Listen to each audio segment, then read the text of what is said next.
The basic tool is used when you need to make simple measurements of color that do not need to be compared to other samples or print standards.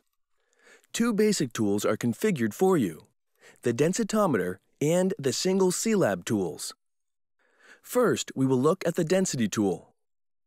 The density tool has some functions already configured for your use. To launch a function, you can swipe to it. Another way you can select a function is by using the Function Selection button.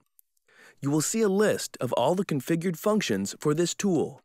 Then, select your function. We will select Density first. Place the device on the patch and take a measurement. The display will update showing the density value here. A simulation of the color patch and the time it was measured will display here.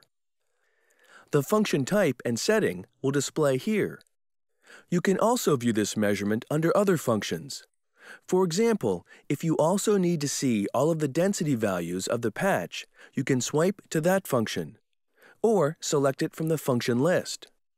Some functions will require multiple measurements.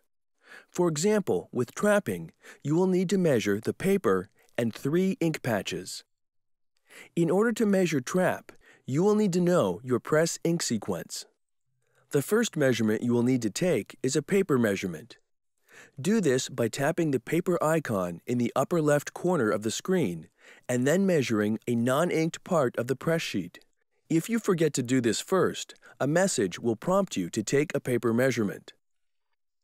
This data is stored in the device. You only need to take a new measurement when you change paper. Next, read the patch that represents the first color printed. Then the patch that represents the second color printed on top. Finally, you will measure the 2-color overprint patch. Now you try.